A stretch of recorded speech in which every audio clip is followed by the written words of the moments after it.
Shalom, shalom, shalom, bien-aimés du Seigneur, nous bénissons notre Dieu qui est Père, Fils et Saint-Esprit pour la grâce qui nous accorde donc d'être dans sa présence, pour l'adorer en esprit, en vérité, pour le louer, le célébrer, mais aussi écouter sa parole. Amen. Je prie dans le nom de Jésus que le Seigneur donc dispose nos cœurs afin que nous puissions écouter sa parole, que nous puissions recevoir sa parole, que nous puissions comprendre sa parole, que nous puissions mettre en pratique sa parole afin de porter du fruit pour la gloire de son nom. Amen. Alors donc, nous célébrons le Seigneur pour ce nouveau mois béni, c'est le mois de juin. Alléluia. Et nous continuons donc avec le thème de la restauration. C'est le thème de l'année, mon frère, ma soeur.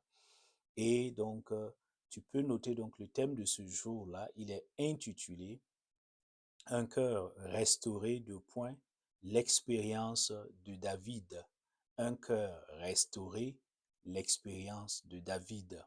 Et nous allons donc nous appuyer sur le psaume 23, versets donc 2 à 3, notamment le verset 3. Alléluia. Mais avant de lire donc ce passage-là, cette référence scripturelle, je voudrais rappeler que c'est véritablement donc nous sommes dans le thème de la restauration et le Saint-Esprit nous fait du bien à travers donc ce sujet-là. Combien important pour la vie donc du croyant en Christ, pour la vie du disciple en Christ. Amen. Et le dimanche passé, le Seigneur, dans sa grâce, donc, nous a donné l'exemple, l'expérience de Jacob, et nous avons pu voir que le Seigneur, dans sa grâce, a restauré la destinée donc de Jacob, et ce dernier même a changé de nom et est devenu Israël. Alléluia. Et c'était véritablement édifiant.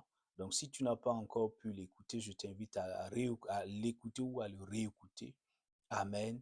Et afin d'être édifié pour la gloire, afin d'être édifié pour la gloire du Seigneur. Amen. Alors donc, nous allons lire donc le passage, le psaume 23, verset donc 1 à 3. Il dit, L'Éternel est mon berger, je ne manquerai de rien. Il me fait reposer dans de verts pâturages. Il me dirige près des eaux paisibles. Il restaure mon âme. Alléluia. Je m'arrête à là. Il restaure mon âme. Nous allons retenir ce bout de phrase-là pour avancer par la grâce de Dieu. Donc, c'est un psaume qui a été composé, bien évidemment, par David. Et donc, David, nous le verrons tout à l'heure, qui est-ce? Alléluia. Et mon frère, ma soeur, donc, dans ce message-là, nous aborderons par la grâce de Dieu trois principaux donc, points. Le premier point, c'est pose la question de savoir qui est David dans les Saintes Écritures, qui est David. Le deuxième point, justement, nous poserons la question de savoir quelle est l'expérience de David en matière de restauration de son cœur. Et troisième point extrêmement important également, quelle leçon le cœur restauré ou la restauration du cœur de David nous enseigne-t-elle aujourd'hui? Quel enseignement pouvons-nous tirer à partir donc de cette expérience-là de David, mais pour nous aujourd'hui? Alléluia. Donc, tu peux noter le premier point, mon frère, ma soeur. Qui est David selon les Saintes Écritures? Alors, le nom David en hébreu, Alléluia, signifie bien-aimé. Amen. Et je pense que c'était comme un nom prophétique parce que quand on regarde l'histoire de David, on verra plusieurs occurrences, plusieurs donc, passages où on voit vraiment la bonté, l'amour donc du Seigneur qui montre véritablement que David est un bien-aimé de l'Éternel. Amen. Donc, son nom signifie bien-aimé ou chéri, voilà, en hébreu. Alors, la Bible également mentionne les origines donc, de David. Il est de Bethléem, donc de Juda, donc dans la tribu de Juda. Et nous voyons donc cette information dans 1 Samuel chapitre 17, verset 12. Alors, il a eu pour père Isaïe, à ne pas confondre avec le prophète Ésaïe, d'accord? Et il avait 7 frères, en plus de lui qui était le huitième. Donc, il avait 7 frères et c'était lui qui était le Benjamin. Donc, nous voyons cette information dans 1 Samuel 16, verset 10 à 11. Et d'un point de vue de ses fonctions, alors David, déjà dans son jeune âge, il était berger. Donc, il gardait donc les troupeaux de son père. Mais plus tard, par la grâce de Dieu, il va recevoir donc la grâce de Dieu et il sera oint donc plus tard roi. Alléluia.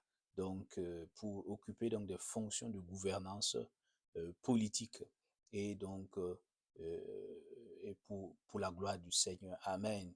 Donc nous voyons donc ces infos et ça a été véritablement euh, euh, lorsqu'il a été roi. Donc il a été roi après Saül et pendant au moins 40 ans il a régné à Hébron pendant 3 ans et à Jérusalem, donc pendant 7 ans, pardon, à Hébron et 33 ans donc à Jérusalem. Donc mon frère, ma soeur, et ça a été donc véritablement un roi conquérant qui va faire beaucoup de conquêtes et élargir donc le royaume. On voit cette information dans 2 Samuel 8, verset 10. Alors, d'un point de vue de la famille, David était un homme, bien sûr, qui a eu des épouses. La Bible mentionne quelques épouses. Enfin, la Bible mentionne les épouses. Nous allons citer quelques épouses. Amen. Donc, il y a Michal, la fille de Saül, et Abigail, qui était la femme de Nabal, etc. Et il a eu également de nombreux enfants.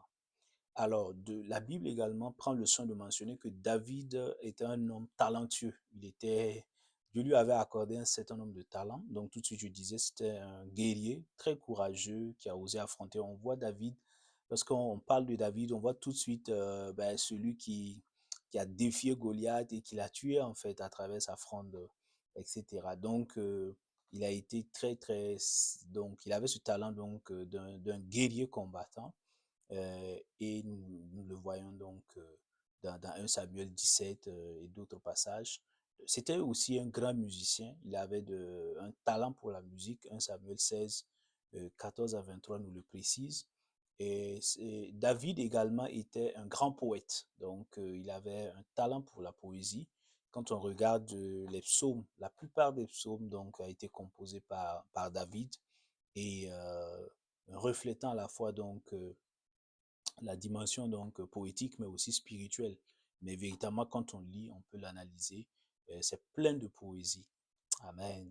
Et comme je le disais, donc il a été un brillant général d'armée qui savait véritablement conduire les hommes sur le champ donc des opérations, etc. Donc, d'un point de vue des talents, David était un homme rempli de talent. Amen. Et il savait bien parler, etc. Amen. Et septième point par rapport donc aux informations sur David, la Bible mentionne donc que David a un lien avec le Seigneur Jésus-Christ. Et quel a été ce lien? La Bible prend le soin de préciser que sur le plan humain, et sur le plan généalogique, j'y arrive. Amen. David, donc, est l'ancêtre de Jésus. Et donc, d'où l'expression, justement, Jésus, fils de David. Donc, lorsqu'on regarde, on va voir que il y a donc un trait de descendance, il y a une ligne, alléluia, donc, qui relie donc le Seigneur Jésus à David. Donc, d'un point de vue humain, je le précise. Et la Bible également mentionne, et la Bible ne s'arrête pas, ne se limite pas à juste mentionner David comme un homme qui avait beaucoup de talent. La Bible aussi prend le soin, lorsqu'elle raconte l'histoire de David, de mentionner ses points de faiblesse. Et c'est un homme aussi qui a connu donc ses points de faiblesse, qui a désobéi parfois au Seigneur. Et la Bible précise justement qu'il a commis l'adultère avec la femme d'un de ses soldats Uri. Et la femme s'appelait Bathsheba. Et également, la Bible donc, mentionne le fait que justement, il a comploté pour tuer, donc, enfin, il a donné des ordres pour qu'on puisse tuer donc Uri, et afin que lui puisse rester avec sa femme, avec cette dernière. Donc, et d'un point de vue de la succession, la Bible prend le soin de mentionner qu'après avoir vécu donc son pèlerinage terrestre, David donc va à la fin de sa vie, il va euh, préciser, il va demander à son fils donc, il va régler donc les affaires de succession et demander à son fils Salomon de le succéder donc comme roi donc d'Israël. Est-ce que tu vois, mon frère, ma soeur? Donc, véritablement, beaucoup de théologiens, de manière générale dans la tradition donc chrétienne et même dans la Bible, David est un personnage très très important. Et Dieu dira quand il était dans son jeune âge que David est un homme selon son cœur. Amen. C'est quand même une forte expression, très profonde. Et donc, il a été un grand roi. Certains théologiens le considèrent même comme le plus grand roi d'Israël. Et voilà. Donc, je prie dans le nom de Jésus que nous puissions donc comprendre la manière par laquelle justement le Seigneur va euh, guérir et restaurer donc le cœur de cet homme-là, qui a été très important aux yeux du Seigneur. Amen. Alors donc, le deuxième grand point, nous en venons justement au cœur de ce message-là, après avoir présenté brièvement le personnage David. Quelle a été l'expérience de David en matière de restauration de son cœur, mon frère, ma soeur? Alors, lorsqu'on prend les Saintes Écritures, donc tu peux, à partir de 1 Samuel chapitre 16, 15-16, on voit l'histoire de David qui commence et on raconte comment a été sa jeunesse, comment il est devenu adulte, son mariage, ses différentes relations sociales, familiales, ses fonctions, etc. Donc, lorsqu'on regarde l'histoire telle qu'elle est contée dans les Saintes Écritures, on se rend compte que David a été un homme qui a expérimenté les blessures intérieures à différents stades de sa vie, à différentes étapes de sa vie, avec différentes personnes. David a expérimenté, et c'était une amère expérience parce que les blessures intérieures constitue véritablement quelque chose de douloureux. C'est une expérience très douloureuse, mon frère, ma soeur. Donc, et nous voyons déjà, premier point sur l'expérience de la restauration du cœur de David. Et déjà, il faut préciser que la restauration du cœur de David signifie que le cœur de David a été blessé. Donc, a été blessé donc par plusieurs choses. Il a vécu donc des expériences diverses. Nous allons donc le voir, mon frère, ma soeur. Premièrement, le cœur de David a été blessé par son père biologique, Isaïe. Alors, lorsqu'on regarde 1 Samuel 16, 10 à 11, on peut percevoir à travers donc les Saintes Écritures le type de relation qui pouvait exister entre David et son père. Lorsque le prophète Samuel est venu, il a demandé qui sont tes fils, il faut me les présenter. Effectivement, les 7 frères de David vont passer. David n'était pas là. Et son père dit que bon, voilà, ce sont ses fils qui sont là. Et comme si David n'existait pas, il a fallu que le prophète Samuel demande, mais est-ce que c'est l'ensemble de tes fils qui est là? Ah ben là, si c'est comme c'est un coup de mémoire, ben il va se rappeler et puis dire, ah non, ben il y a un jeune là, lui, le Benjamin, ben, mais il est en brousse, il est en train de faire paître le troupeau.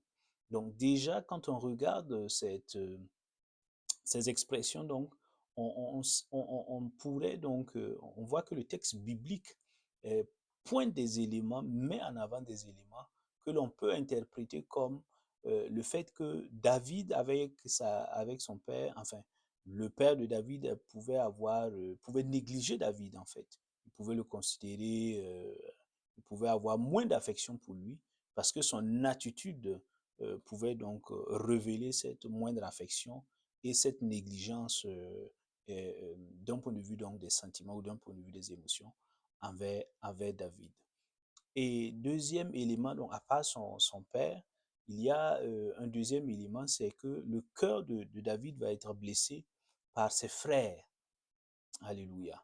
Et nous voyons le texte dans 1 Samuel chapitre 17, verset 28 à 29, où David va sur le terrain donc, pour voir ses frères qui affrontent avec tout le peuple, qui affrontent donc les Philistins, avec Goliath qui est en tête et qui défie donc Israël.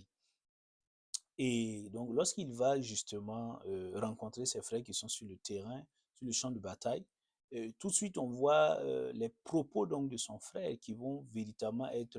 donc, tu peux lire ce passage-là, nous n'allons pas le lire.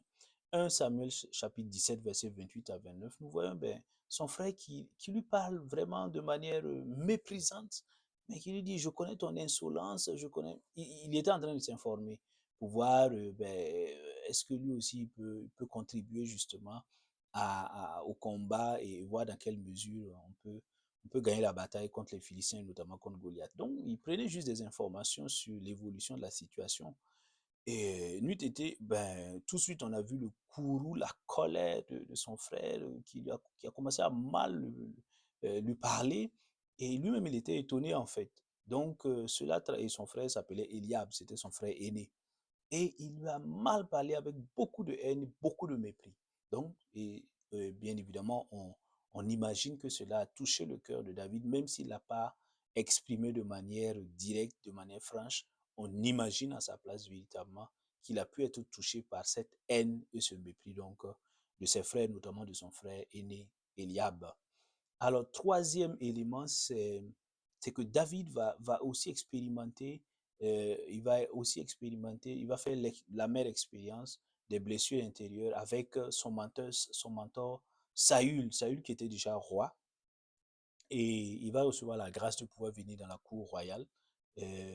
Malheureusement pour lui, lorsqu'il va faire preuve de courage, et Dieu va l'utiliser donc pour tuer Goliath, le peuple donc va commencer à admirer donc David, et cela va susciter la colère, la jalousie et la haine du roi Saül, qui va commencer véritablement à haïr donc David pour son courage et ses exploits qui étaient déjà loués par le peuple.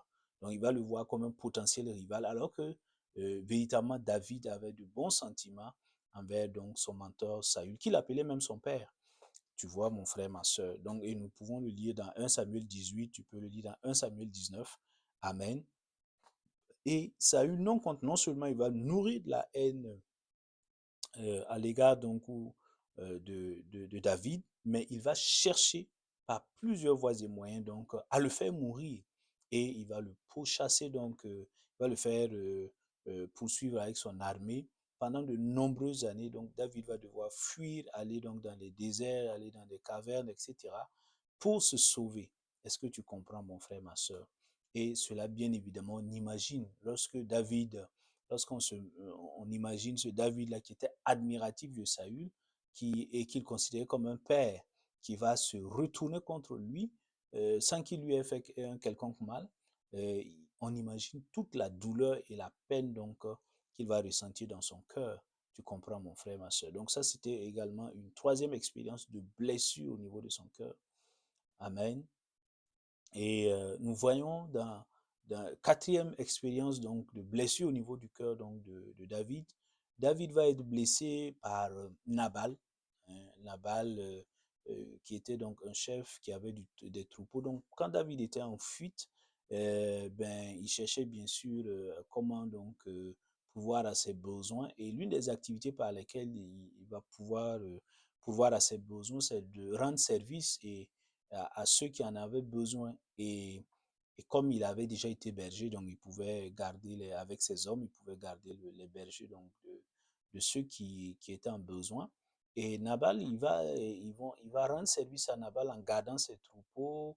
Et quand il aura besoin d'aide, il va demander à ses hommes d'aller demander l'aide à Nabal, mais ce dernier va montrer beaucoup d'ingratitude et de mépris à l'égard donc de David. Nous le voyons dans 1 Samuel chapitre 25 verset 10. Donc tu peux voir donc dans ce passage-là comment cet homme-là que David a aidé donc va se retourner contre lui et lui manifester beaucoup d'ingratitude et de mépris.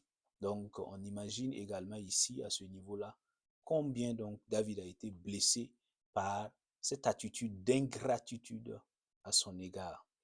Et mon frère, ma soeur, alléluia. Donc, nous voyons également donc que en cinquième position, lorsque David donc va avoir ses enfants, bien évidemment, ils vont grandir et il y a des enfants qui vont commencer à se rebeller donc contre David, et l'un de ses fils, Absalom, lui, quoi, carrément va essayer donc de faire un coup d'État, entre guillemets, à son père. Il va véritablement mobiliser des moyens pour faire mourir son père et prendre donc le pouvoir. Donc on imagine que cette situation est décrite dans 2 Samuel chapitre 15.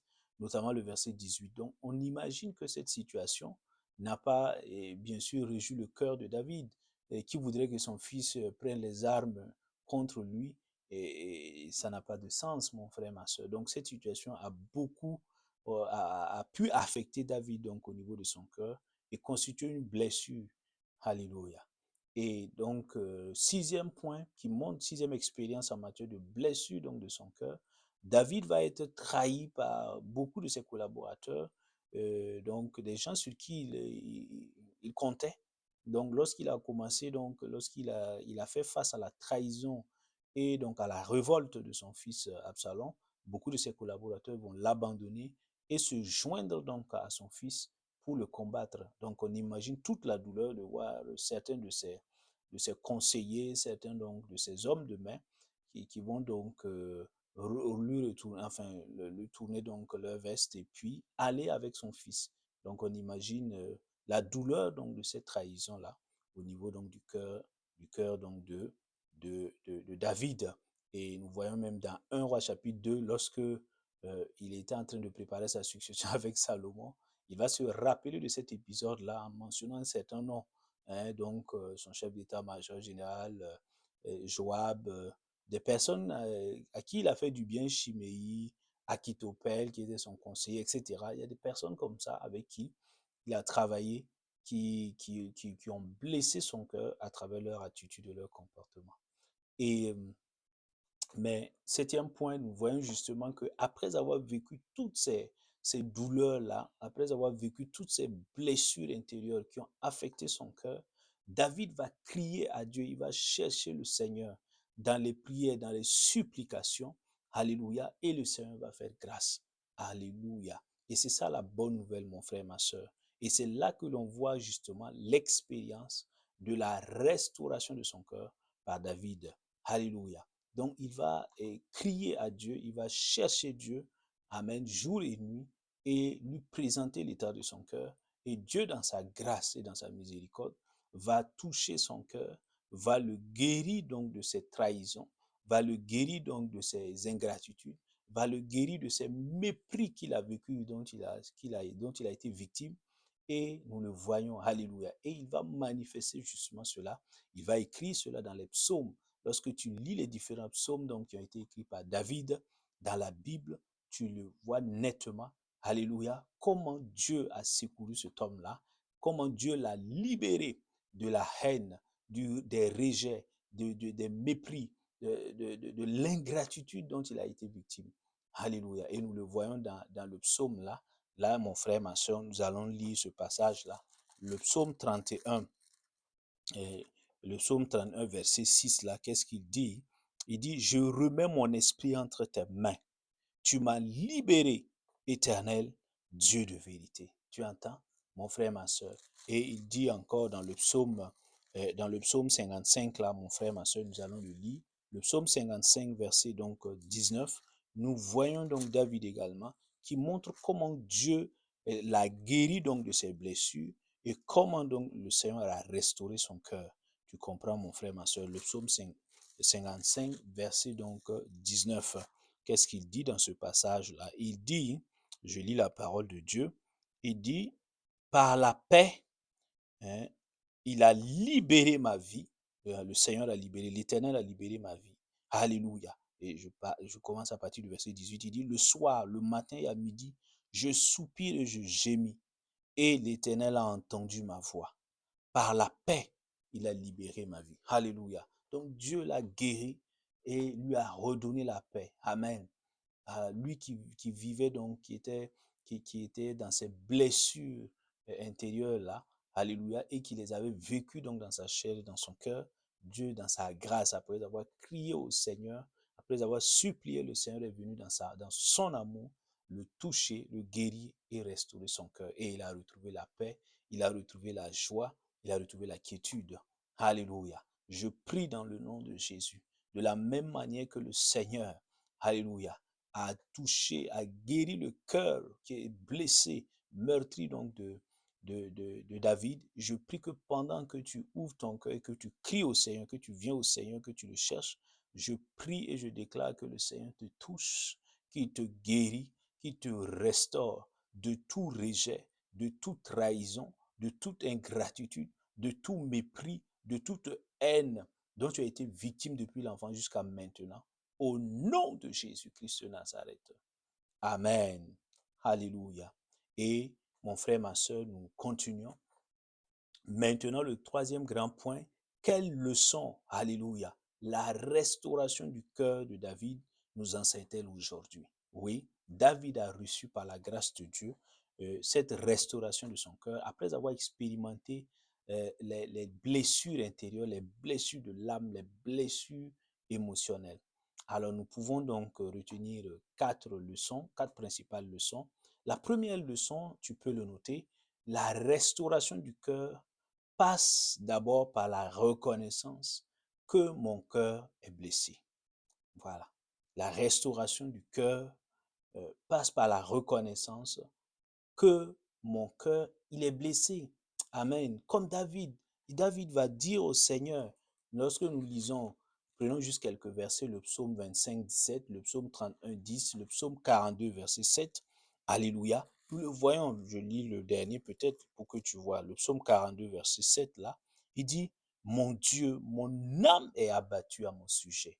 Donc, David est en train d'exprimer le psaume 31, verset 10. Mon frère, ma soeur, qu'est-ce que dit David là-bas? Il dit, psaume 31, verset 10, il dit, fais-moi grâce, Éternel, car je suis dans la détresse. J'ai le visage, l'âme et le corps rongés par le chagrin. Alléluia. Donc, tu vois, dans ces différents passages-là, et ce genre d'expression existe dans différents psaumes, David, il vient devant le Seigneur, il reconnaît qu'il a été, lui, il a subi beaucoup, il a reçu beaucoup de blessures au niveau de son cœur. Donc, il ne joue pas donc à la politique de l'autruche, non, il reconnaît qu'il a été donc trahi. Dans d'autres sommes, il dit, moi j'ai été, ce qui me fait mal, c'est que ce n'est pas n'importe qui est venu me faire du mal. J'étais avec tel homme que je croyais être mon ami, mais qui m'a trahi. Alléluia. Donc, il le dit, il reconnaît que il a été trahi. Il reconnaît que ça l'a blessé, cette trahison. Ces rejets-là l'ont blessé au plus profond de son âme. Cette haine-là, cette ingratitude qu'il a vécue, cela l'a profondément, ces choses-là l'ont profondément blessé. Alléluia. Est-ce que tu comprends, mon frère, ma soeur? Et ça, c'est un premier pas. Là, on ne peut pas voir son cœur être restauré en étant dans le déni, en disant, oui, tout va bien. Non, tout ne va pas toujours bien. Alléluia. Et devant le Seigneur veut que nous soyons dans cette sincérité. Oui, que ce soit en famille, au travail, à l'église, peu importe l'environnement, nous avons pu être blessés par les attitudes donc de nos proches, par les attitudes de personnes que nous ne connaissions même pas. Et la première étape, c'est de reconnaître cela dans la sincérité et dans la vérité. Est-ce que toi et moi, nous reconnaissons que nos cœurs sont blessés? Alléluia. Je prie dans le nom de Jésus que le Seigneur ouvre nos yeux afin que nous puissions voir là où nous avons été blessés et que nous puissions venir à lui au nom de Jésus. Amen. Alors, la deuxième leçon, lorsqu'on regarde l'histoire de David, c'est que, et cette leçon-là, en quoi consiste-t-elle? C'est que seul Jésus-Christ de Nazareth, alléluia, seul Jésus-Christ a la volonté et la puissance pour guérir mon cœur et restaurer mon cœur et restaurer mon âme. Amen. Lorsque, donc, une fois que j'ai reconnu que mon cœur a été blessé par des trahisons, par des rejets, par des ingratitudes, par des haines, etc. Amen. Je dois venir maintenant. Alléluia. Au Seigneur Jésus-Christ de Nazareth. Parce que lui seul a cette volonté et cette puissance. Surtout, il a ce pouvoir, cette puissance pour me guérir totalement, pour me guérir de ces blessures intérieures-là et restaurer mon âme et restaurer mon cœur. Lui seul a cette capacité. Sur la terre, alléluia. Il y a donc, amen, et nous le voyons, David, il reconnaît la puissance de l'Éternel pour guérir donc son âme. Alléluia. Dans le psaume 147, la verset 3, il lui dit clairement, psaume 147, verset 3, il dit, c'est toi l'Éternel qui guérit les cœurs brisés, qui pense les blessures. Amen.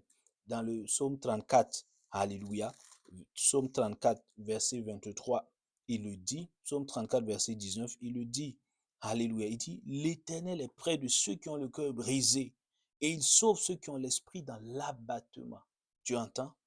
Alléluia. Psaume 34, verset 23, il dit, l'Éternel libère l'âme de ses serviteurs. Alléluia. L'Éternel libère l'âme de ses serviteurs. Donc, par ces expressions, on voit David qui dit, Seigneur, toi seul, alléluia, a la puissance, a la capacité, a le pouvoir de me guérir, de guérir mon âme brisée, de guérir mon cœur meurtri par ces différentes blessures émotionnelles que j'ai subies. David le confesse. Alléluia. Et dans le monde, il peut exister bien sûr des professionnels de santé émotionnels qui essaient donc tant bien que mal, Dieu les bénisse, de soulager donc, alléluia, de nous soulager de nos blessures émotionnelles. Ce n'est pas une mauvaise chose, c'est bien au contraire. Mais ils se retrouvent limités parce que le soulagement que ces professionnels peuvent apporter, c'est un soulagement qui est souvent temporaire. Mais celui qui a le pouvoir, la puissance, la capacité de toucher ton cœur, de le guérir de toute forme de trahison, de rejet, d'abandon, d'ingratitude, de haine, de mépris, c'est le Seigneur Jésus-Christ. Est-ce que tu lui appartiens? Est-ce que tu l'as reçu comme ton sauveur, le Seigneur? Si tu ne l'as pas encore fait, mon frère, ma soeur, oh, je te demande, je te supplie aujourd'hui même de ne pas tarder. Alléluia. Confesse tes péchés, demande pardon au Seigneur pour tous tes péchés et reçois-le comme et reçois Jésus-Christ comme ton sauveur et comme ton Seigneur. Amen. Et tu verras, c'est une étape extrêmement importante. Amen. Tu peux essayer de faire toi-même, tu n'y arriveras pas. Les hommes vont essayer de bon cœur, mais ils ne peuvent pas parce qu'eux-mêmes sont limités. Mais le Dieu qui est illimité, le Dieu qui est tout-puissant, alléluia, le Dieu qui est amour, Jésus-Christ de Nazareth, veut aujourd'hui, alléluia, lui qui t'a créé, lui qui t'a fait venir sur cette terre, il veut aujourd'hui toucher ton cœur et te guérir. Alléluia. Je t'invite à prendre cette décision-là, mon frère, ma soeur, et à venir et à donner ta vie au Seigneur Jésus-Christ. C'est une étape extrêmement importante pour recevoir la guérison donc de ton cœur, de toutes ces blessures intérieures, et pour recevoir la restauration de ton âme, comme David. Alléluia. La troisième leçon fondamentale, c'est que la restauration du cœur passe par la recherche de Dieu à travers la prière et les supplications, comme David l'a fait. Alléluia. Une fois que tu as reçu le Seigneur Jésus-Christ comme ton sauveur et Seigneur, pour voir ton cœur être restauré, Dieu veut que tu le cherches. Comment? À travers la prière, à travers les supplications. Et David a été un exemple. Alléluia. Nous prenons quelques versets pour illustrer cela. Le psaume, lorsque nous prenons le psaume 6, versets 7 à 10, qu'est-ce qu'il dit?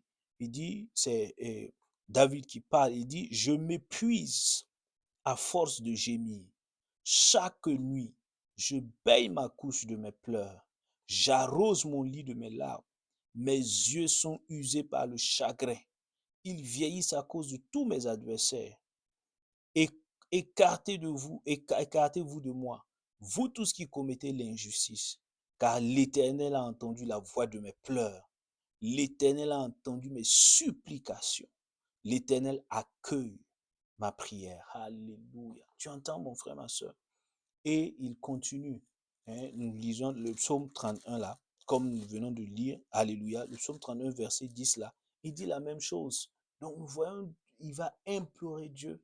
Il va supplier le Seigneur. Il dit, Seigneur, alléluia, vois l'état de mon cœur. Touche et guéris-moi de toutes ces blessures-là. Alléluia. De toutes ces ingratitudes, de toutes ces haines-là, de tous ces mépris en famille, au niveau professionnel, à l'église, peu importe. Alléluia. Avec des gens que je croyais être mes amis qui m'ont trahi. C'est un touche et guéris-moi. Donc, il va supplier, il va demander au Seigneur, il va demander le secours du Seigneur. Oh, le Seigneur est un Dieu de miséricorde. C'est un Dieu d'amour. Alléluia. Et il vient, il répond au cri de ses enfants. Il répond donc au cri, donc, alléluia, de ses enfants, mon frère, ma soeur. Amen. Parce que c'est un Père responsable, le Seigneur. Tu comprends, mon frère, ma soeur. Je prie dans le nom de Jésus que tu t'approches du Seigneur, que tu ne restes pas simplement au niveau du parvis en disant oui, j'ai donné ma vie au Seigneur, c'est très bien, mais approche-toi encore du Seigneur. Dans la communion avec lui, implore-le, supplie-le, demande-lui de te toucher et de te guérir, car il est celui qui guérit. Alléluia. C'est le médecin par excellence, mon frère, ma soeur. Et tu vas expérimenter cela. Amen. Je prie qu'il en soit ainsi au nom de Jésus. Amen. Et pour terminer, la quatrième leçon, donc, lorsque nous voyons la restauration, l'histoire de la restauration du cœur de David, qu'est-ce que cela nous enseigne? Cela nous enseigne que le pardon aux offenseurs et ou envers les offenseurs, le pardon qui est accordé aux offenseurs et le rejet de toute vengeance sont les fruits d'un cœur restauré. Alléluia. Donc, je répète, le pardon accordé aux offenseurs et le rejet de toute vengeance sont les fruits d'un cœur restauré. Alléluia. Et David également a montré l'exemple lorsqu'il a crié au Seigneur, lorsqu'il a cherché la face du Seigneur. Le Seigneur est venu dans sa grâce, dans sa miséricorde, le toucher, le guérir, le restaurer totalement. Alléluia. Et son cœur donc est revenu est devenu donc, a été rempli de paix, a été rempli de tranquillité et il a pu avancer avec le Seigneur. Alléluia. Et il n'est plus rentré dans cette dimension donc de vengeance là. Alléluia. Non, il a pardonné. Il a pardonné à son père, il a pardonné à ses frères, il a pardonné donc à son mentor Saül. Alléluia. Et la preuve, gloire au Seigneur, nous le voyons dans 1 Samuel 24, 1 Samuel 26, nous le voyons. Alléluia. À plusieurs reprises, quand Saül poursuivait donc David pour le tuer, il a eu à deux reprises donc, il était dans une posture où il pouvait tuer Saül, mais il ne l'a pas fait. Des gens, souvent même des gens lui ont dit, tu tues, voici, tu as l'occasion de rêver, Dieu même te livre Saül. Faut le tuer. Il dit non, je ne vais pas le tuer. Pourquoi? Parce que j'ai crié à Dieu, je crains l'Éternel, Dieu est venu dans sa grâce, il m'a touché, il a guéri mon cœur. Est-ce que tu comprends, mon frère, ma soeur? Oui. Et je laisse donc, après m'avoir guéri, moi je me confie au Dieu donc de mon salut. Je me confie donc, si Dieu veut me venger, et que cela donc, cela relève de sa souveraine décision. Mais moi, je ne porterai pas la main sur donc loin du Seigneur. Est-ce que tu comprends? Donc, le pardon et cette perte du désir de vengeance là, ce sont des résultantes, ce sont la conséquence donc du fait d'avoir un cœur restauré. Alléluia. Si aujourd'hui tu as toujours donc ce désir de vengeance là, tu n'arrives pas à en pardonner, c'est parce que ton cœur n'est pas encore restauré. Le jour où tu vas avoir, le Seigneur va restaurer totalement ton cœur, tu vas pardonner naturellement à tes offenseurs. Pas parce qu'ils le méritent, mais parce que, alléluia, le Seigneur t'aura simplement guéri, tu es en paix avec toi-même, alléluia, et tu n'as aucune envie de te venger de qui que ce soit. Amen. Gloire au Seigneur Jésus. Je prie dans le nom de Jésus que le Seigneur touche ton cœur, que le Seigneur te donne la capacité, que le Seigneur te donne le pouvoir, que le Seigneur te donne la puissance, la force de pardonner à ceux qui t'ont fait du mal, à celles qui t'ont fait du mal, et que tu perds tout désir de vengeance, que la colère disparaisse, que l'amertume disparaisse, que la tristesse disparaisse, que les greurs disparaissent, que tous ces sentiments négatifs disparaissent au nom de Jésus, que le complexe d'infériorité disparaisse au nom de Jésus. Amen. Que le Seigneur restaure ton cœur à l'instar de David au nom de Jésus. Amen. Nous nous arrêtons là, mon frère, ma soeur. Et donc, je bénis ta nouvelle semaine. Je proclame que tu marches, alléluia, rempli de la vie divine, rempli de la santé divine. Je prie qu'au cours de cette nouvelle semaine-là, le Seigneur touche ton âme, qu'il restaure ton âme et qu'il te donne de marcher donc dans la paix de Jésus-Christ de Nazareth. Tu marches dans la victoire. La grâce de Dieu est sur toi. Au nom de Jésus. Amen. On se retrouve le dimanche prochain pour voir encore un autre thème lié à la restauration. D'ici là, que la grâce de Dieu soit sur t'accompagne, que la paix de Dieu inonde ton âme, que tu marches dans la victoire. Au nom de Jésus. Amen. Shalom, shalom, shalom.